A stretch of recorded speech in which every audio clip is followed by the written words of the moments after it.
And good evening, guys, and what is going on? This is the Club of the Man 1993 back up here live for my live review of NXT. Before I terribly, well, shouldn't say terribly, painfully attempt to try to record 437 of Adam Project. I still need to practice it actually first, so that one's going to take me a while to get through, guys. But anyways, let's talk about NXT. The April 24th, 2019 edition of NXT that took place, of course, at Full Sail University.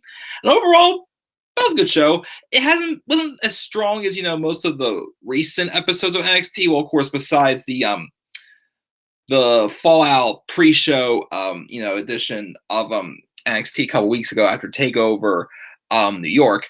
But I still thought this was a good show. So it felt like it was like a little bit like a cool down show, like a show to establish some other talents, some other feuds, and see where it goes from there. We have some string of pretty good matches, some interesting segments as usual. So NXT still puts on a good show, and it doesn't have to be A material every single week, but at least a solid show that does not feel like it's intelligence insulting. Even though I'm going to rant about something, though, but of course it's not NXT's fault, it's WWE's fault. Something that was brought to my attention before I pressed the start button on this live stream that I found on Twitter. Thanks to Mr. Delexman. Shout out to Delexman for mentioning this, and of course I had to be a little bit smart. I asked him to and tweet something back to him about this. But of course it's not directed to him, it was directed towards WWE and Vince McMahon because he's just an idiot. But of course, let's get into this review of NXT and go from there.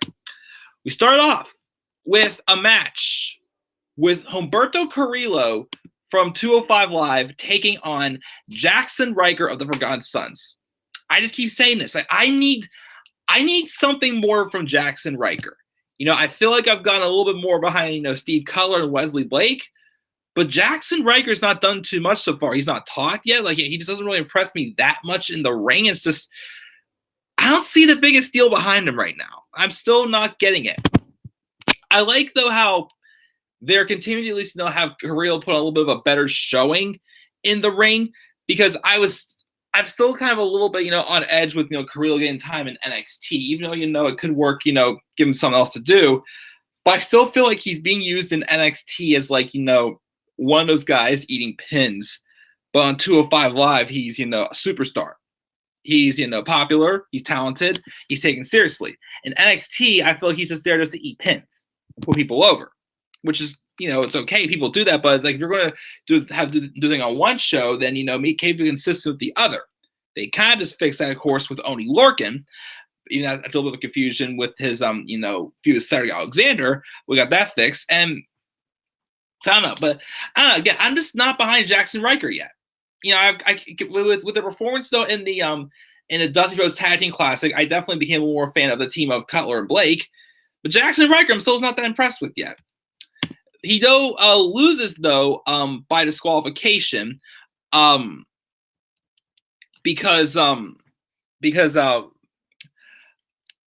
was some interference from the outside from Cutler and Blake.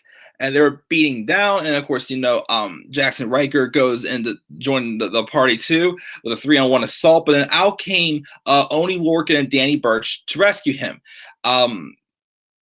And they Cutler and Blake, they all start brawling. The Brit Arm Brawlers though grab the chair, and they get the Sons to back off. But of course, Ryker's calling for them now. But then of course, Cutler and Blake managed to get him up the ramp. So I guess it's going to be a 6-man tag team match maybe with Carrillo, Lorcan and Burch, and maybe the Forgotten Sons. All right. Again, I just don't know what's up with Jackson Ryker. And I need to get a little more about him. I mean, I know he's the Forgotten Sons. They're forgotten, but again, I've seen a lot from Wesley Blake and Steve Cutler. I just still don't get this whole idea behind Jackson Ryker. And the thing is again, when Sanity was in NXT main roster and Undisputed Era, of course, and several other, bigger stables, all three of the men were being used in tag matches. Jackson Ryker is never used in a tag match. And I just can't get behind him. I just don't know what it is, but he just doesn't appeal to me right now. But we have that. We didn't have Adam Cole at a photo shoot. He thought Gargano would be man enough to come after the Era's leader. But since he didn't, Roderick Strong will do the same thing to Johnny that he would have. Cole wants to know what someone off camera is laughing at, of course, and out in comes Matt Riddle. He's like, bro, I'm next for a photo shoot. But he's never seen anything as funny as Adam Cole being jealous of Roddy. But Cole wants to do something about something about it, but Cole was like, he doesn't have time for this, and he walks off. And then Camp Bro starts doing like a nice little, cool poses for a photo shoot. So obviously, I guess maybe they're going to step a few with Adam Cole and Matt Riddle, since it was kind of supposed to be involved with the North American title match, of course, because the injury to what's his face, the injury to Tommaso Ciampa, and Adam Cole had to kind of more so replace Ciampa at TakeOver New York. We then have that triple threat match get changed just a one-on-one with Velveteen Dream and Matt Riddle, which is still a great match, of course. But I guess maybe we're going to try to do something with Adam Cole and Matt Riddle now. Okay, but I still think we're probably going to get a rematch between Cole and Gargano at TakeOver San Jose, which I still believe is the next TakeOver in June. Also, I heard a rumor also that Backlash may just be delayed like an extra week to like June 23rd instead of June 16th because of the Saudi Arabia show, possibly on June 7th. I don't know. But of course, we'll see what happens with that as well. But as of now, I believe the next TakeOver is supposed to be like one of the weekends in June, like the first or second weekend in June. And it's going to be NXT TakeOver San Jose, I think I heard.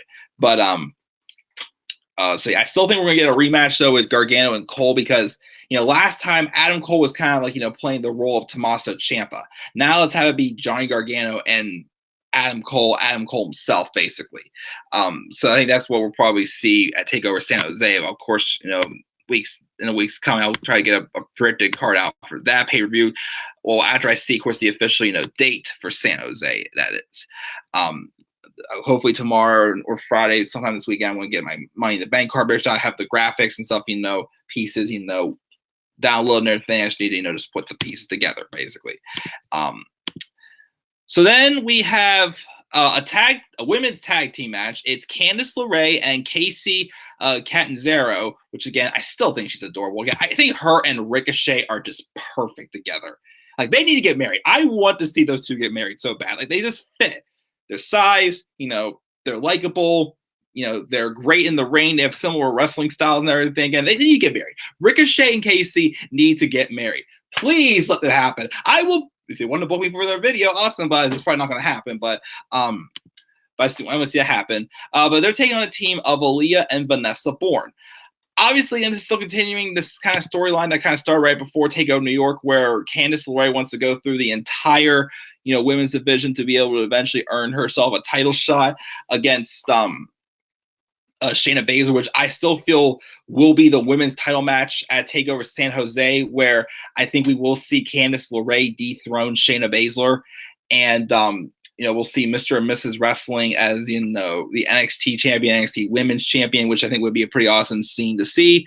But I'm wondering also now, because of course, while I was cleaning up, I had the Worlds Collide tournament on, and I saw the match Candice LeRae had with I didn't watch the whole thing, but I saw that Candice LeRae had a match with Kaylee Ray. So I'm wondering if maybe, her saying she's going to not just go through the division on NXT, but also in the Worlds Collide tournament, she'll win that to earn her title opportunity. I'm not sure maybe they'll go that route, but some way I still think Candice LeRae is going to be the one to dethrone Shayna Baszler at the next TakeOver. Because I have heard rumors they've been talking about maybe calling her up, but I think she should get a run with the NXT Women's title first.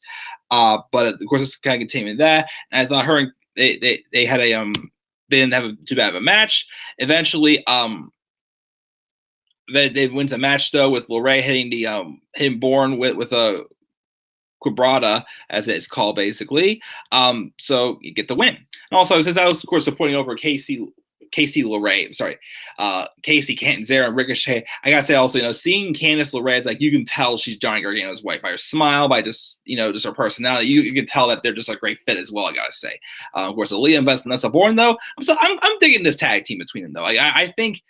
Well, I'm pretty sure they're trying to establish another women's tag team for the lack of the women's tag titles. Like maybe, they'll have a tag title match, maybe not next TakeOver, but maybe like the takeover Toronto 2 week at a SummerSlam with Asuka and Kyrie taking on maybe the team of Aaliyah and Vanessa Bourne. I mean, I've been liking what they're doing so far. I'm just glad. I'm glad they're also giving the two of them something serious to, especially Aaliyah, because she's been just around how long, being the one just to eat the pins basically and put on solid matches. I always thought she had potential. I'm glad that you're taking her seriously. Vanessa Bourne, of course, was in the Mae Young Classic. She's definitely talented as well, but especially Aaliyah, I'm glad is finally getting more opportunities right now.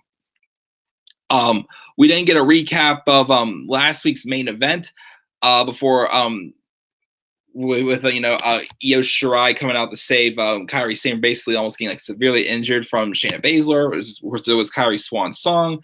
Io's backstage being interviewed, talking about how Shayna attacked Kairi Sane's elbow and making her watch that was horrible. When from behind you see Jessamyn Duke and Marina Shafir beat down Shirai.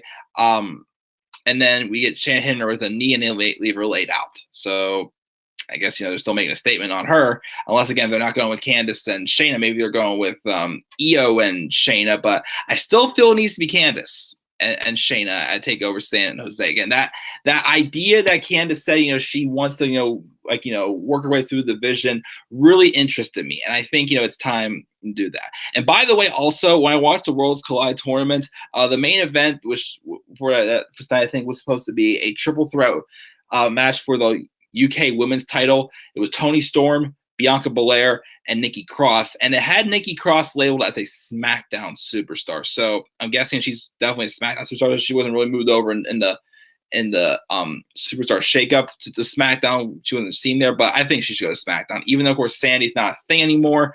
Again, Eric Young's on Raw. There's rumors of Alexander Wolf either leaving or if rumors of him going back to NXT.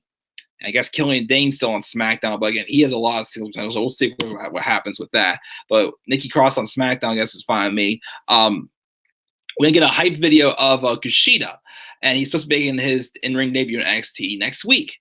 But then we see a backstage segment with Riho's office, and then in comes Cassius Ohno, who's now, of course, at NXT UK, but he rolls in though, and Riho puts him over for doing a great job in the NXT UK so far, teaching those youngsters about the European style. Riho says he knows a little bit about that, but Ohno rolls past that comment to congratulate the GM on the sign of Kushida. And he basically wants to be Kushida's opponent, which they made official that next week that will be the case. Kushida will take on Cassius Ohno in his NXT debut. All right, let's get to this next match. So the next match is supposed to be the whoever their name is now, War Raiders, still to NXT, Hanson Rowe, taking on the Street Profits. This is basically the Street Profits, trying to, just, get an opportunity to prove themselves against the NXT Tag Team Champions. Well, Street Profits lost, but I was very interested with how they came out, though, at the beginning. With they came in very aggressive on the War Raiders, and they put on a great showing that they're nothing to mess around with. But once again, they lose. I mean, I guess I can respect that for not having your champions lose in a non-title match. But I'm pretty sure I'm not. Again, I don't know since War Raiders, Hanson and Rowe, Ivar and Eric, whatever the heck their name is on the main roster. We'll get to that in a second. Whatever their name is, I'm not sure what's going on with them. I'm not sure who's going to face them, but I feel this is a match to say, hey, the Street Profits can hang with you. I still feel the Street Profits should be the ones to dethrone the War Raiders. And it's probably going to happen at TakeOver San Jose because if they're up on the main roster now, what's the point? And I like that, wrestling-wise, they're fine. The War Raiders to win. But what Mr. Delexman said, though, on Twitter, though, apparently, they changed their name again. Vince McMahon is so stubborn with our complaints about how he changed their name. They started, of course, with War Machine coming to NXT, but of course, probably War Machine was, they couldn't probably get the rights to that. So they became War Raiders, which, still sounds great. Main roster.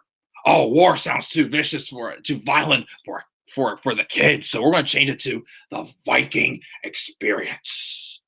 They come out of the Viking Experience. Oh, you don't like the Viking Experience? Well, how about the Viking Raiders. See, you got Raiders in there, Vikings or Vikings. No, sounded better, but it's still, it's still stupid. The reason why I took it away. But now I hear apparently they're now going to be called the Viking. What are they called now? Viking Raiders. The Viking Warriors. According to Lex, man, he hears now that Vince is going to call them the Viking Warriors. Which I said, well, they can't call them the Viking Warriors because they have war in that name. And war is too violent of a name to have in your titles for the kids. Again, for crying out loud. Again, Triple H has said we're going to be on the war. Ember Moon is called the War Goddess. Last year, you had a stable called the War Dogs. What is wrong with War Raiders? I am sure young kids, are playing games that involve war. Or, people say war. It's not like, you're going to actually start an actual war or riot or whatnot, for crying out loud. It just sounds so freaking ridiculous that they just can't call them the War Raiders. I just do not get it. It sounds so stupid why they're doing that, but I don't get it. Like literally, they're part of my card predictions for Money in the Bank. I don't know what to put them in as. If I put them in as War Raiders, I can't. There's not that anymore. Do I put them in as Viking Experience? No. Viking Raiders. I thought it was going to be, but now I heard they're the Viking Warriors. Oh God! Why is this happening? You're just. Ugh. I just want to cry. Just they're making them look silly. In the ring, yes, they're fine. They're still dominating. But, you change their names and it just looks silly. You have them as one name up on here and another name down here. If you're going to change the name, I feel you should have at least just waited until they drop the tag titles. Yes, they're a dominating force to reckon with. Yes, maybe they're under, Triple H's, theory of, they don't really need NXT. They're meant for the main roster. Their NXT run was not supposed to be that long, I guess. Okay, I can accept that. But you're bringing them up as NXT Tag Team Champions and giving them a completely different name. It's just freaking driving me insane. I want to facepalm my crazy off of this desk right now, but I don't feel like it. It's driving me nuts. But it was still a good match between them. Backstage, we have Mia Yim being interviewed, talking about Shayna Baszler's reign of terror. She runs down Bianca Belair for failing her to beat the champ, despite her undefeated mindset. But she says she learned a lot in her first match with Baszler, which I thought was a pretty good match, and deserves another chance to show why the HBIC will be the one to put down the Queen of Spades. So I guess maybe we're getting another non-title match with Shayna Baszler and Mia Yim. Unless it's going to set up a match with Bianca Belair and Mia Yim, which I guess Bianca Belair is not really going to be a babyface, which... Again, give it one more match before I do the turn. Look, I thought Bianca was going to be going to a babyface role. I feel like now she's just slowly reverting back to that heel role. So I'll wait, of course, to do the turn alert on that, of course. Let's see here. Are you going to do top 10 rivals, best and worst? Maybe not this week, but definitely will at some point, Tyler. And it looks like there's problems in the Undisputed Era. Definitely looks like that, Mark. Vince the dumbass for sure. Please just call them War Raiders. You know what? Until there's an official name long term for them, I'm just putting them in my card predictions as War Raiders. That's what I'm going to put them in as. And if Vince got a problem with it, I got 2 words for you, Vince. Suck it! Why did WWE put Braun Strowman on SmackDown? They should have kept him on SmackDown, but I don't get why he just randomly showed up and attacked Samoa Joe. I mean, yeah, Joe's back on Raw, so I guess they're going to be feuding for the U.S. title, but I don't get why he just randomly showed up on SmackDown. I don't know why that whole WrestleMania week, it was just random people, and even here and there, it's been just random people showing up on Raw, showing up on SmackDown. Are we getting the cracks in the brand split? Again, I do not know what the heck is going on. But thank you for something a lot of chat, guys. And then we get a match with Johnny Gargano and Roderick Strong, which I thought was a pretty strong match, no pun intended, between the two of them. Of course, watching this match, seeing how down the line it looks like they're probably going to break off strong from the Undisputed Era and have it be just because again Undisputed Era need to have a run on the main roster together, even if Roderick Strong's not a part of the group, which I'm still feeling if Roderick Strong goes to the main roster, I feel like he will have a brief run on 205 Live. Like I really liked what he did in the Cruiserweight Championship tournament last year. I wouldn't mind seeing him get a brief run on 205 Live before it become like a mid card contender, like on Raw or SmackDown. I mean, maybe world champion someday, but definitely cruiserweight champion. Or I see him being a great intercontinental or U.S. champion. But I feel like they are going to split him up and have the Undisputed Era just be what it always was before they added Strong. Which I'm still wondering if that was the plan all along. If Bobby Fish didn't get hurt, if Roderick Strong was supposed to join the Era or not, but we'll see, of course. But we had that happening there. Anyways, the turning point came in this match. Obviously, again, because apparently rumors have it that Adam Cole was blaming Roderick Strong for the loss at TakeOver New York. And of course, Cole came out during the match and basically tried to distract Johnny and get in his head and whatnot, but instead it led to some miscommunication. Of course, out came the rest of the Era with Bobby Fish and Kyle O'Reilly, but Cole was turned around, and for some reason, O'Reilly went to reach for Cole, but then Cole mistaken him for Gargano, turned around and just hit an enziguri on him, which would eventually set up for Gargano to beat Strong after hitting a slingshot DDT. Before I'm going to say also, whenever Roderick Strong goes a single star again, I do hope he brings back his end of heartache finishers. He really hasn't really done it at all since joining Undisputed Era. I mean, I get he's doing the total elimination finisher with Kyle O'Reilly when they were tag team champions, but come on. I do miss the end of heartache for sure. I thought that was a great finisher. It's very similar to Cedric Alexander's lumbar check. But of course, also the reason why Gargano did get help during this little distraction from the Undisputed Era, as Matt Riddle, who had had a confrontation with Cole earlier, came out and he beat down Fish and O'Reilly, and of course off distraction, Adam Cole, again, accidentally kicked Roderick Strong, and afterwards, of course, Gargano, goes up the ramp with Matt Riddle and does the bro fist, the fist bump, the bro bump, or whatever you want to call it. But then in the